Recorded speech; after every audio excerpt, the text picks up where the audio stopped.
My name is Christy Parker, and I am wife to Carlton, and together we have four amazing children, three sons and one daughter. On May 14th, 2004, we received news that Trevor had been born. We went to the hospital, and I was able to see him and hold him. You see, he was our nephew, who many months later would come to live with us in our home, and later we would have the chance to adopt him.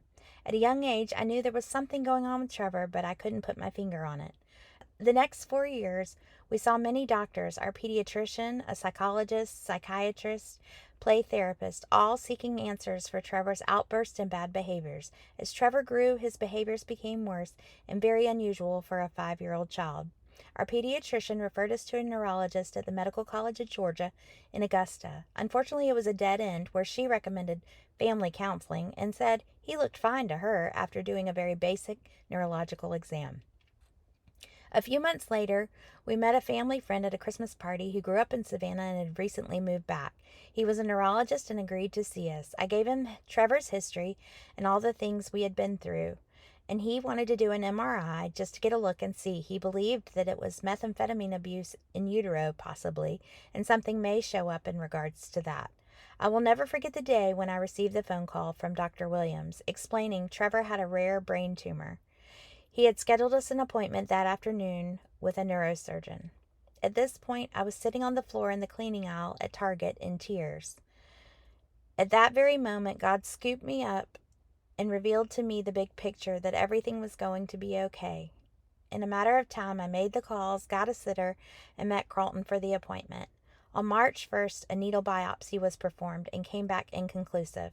When we went for a follow-up with our local neurosurgeon, he mentioned a doctor that he knew that worked at St. Jude. He mentioned this doctor 3 different times in our conversation. I knew this was not by chance and that we must go for a second opinion. I was excited to see Memphis as I was born there but had never gone back to visit.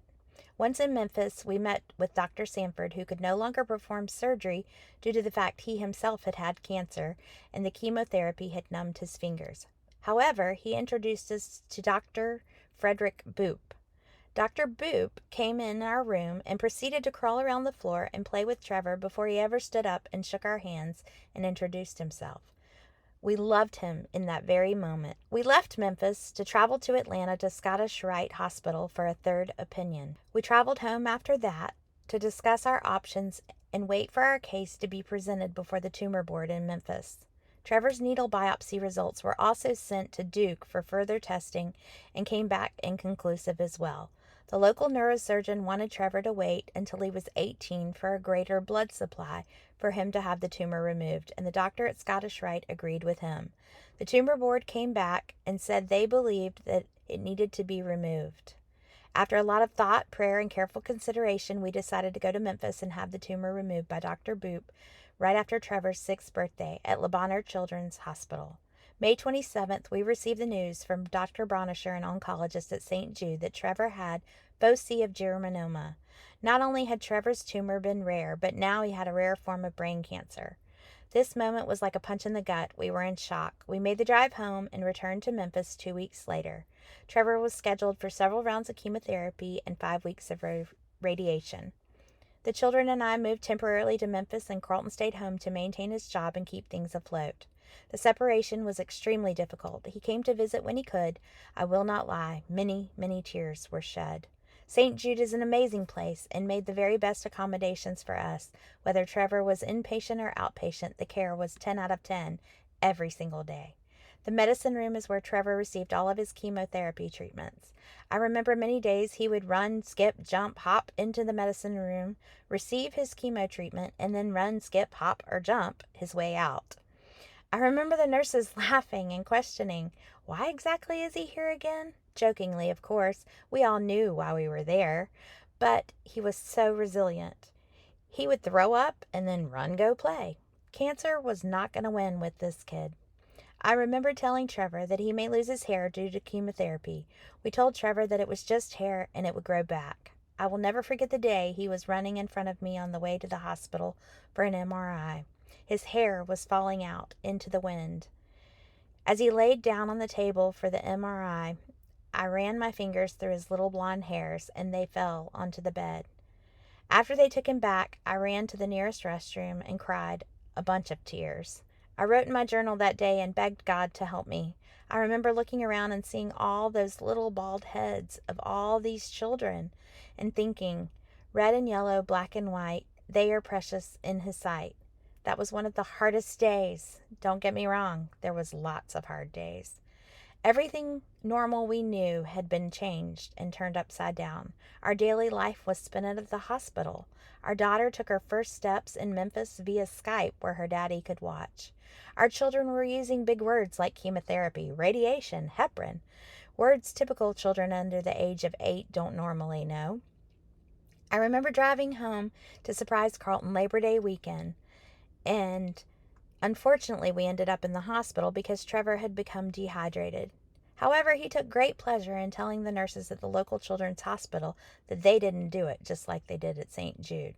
We went back to Memphis, and the kids left blocks on the playroom floor at home, per the request of my husband. It was a reminder he had a family and we would be home soon. In October 2010, we were able to come home, as no more chemo and Operation Radiation were complete. We would continue follow-ups with St. Jude and then eventually transfer to aftercare treatment and be dismissed in 2023. He finished completely. Several years ago, though, Trevor signed up for St. Jude for life. He will continue to go every 3 to 5 years and be monitored for research the rest of his life as long as he chooses. He continues to thrive and remain cancer-free. He is currently a freshman at Georgia Southern University in Statesboro, Georgia, majoring in psychology. He's also considering applying for a job as a play therapist at St. Jude, as they made such an impact on his life when we were there. We could never thank all the people of St. Jude and every contributor enough for the difference they've made in our lives.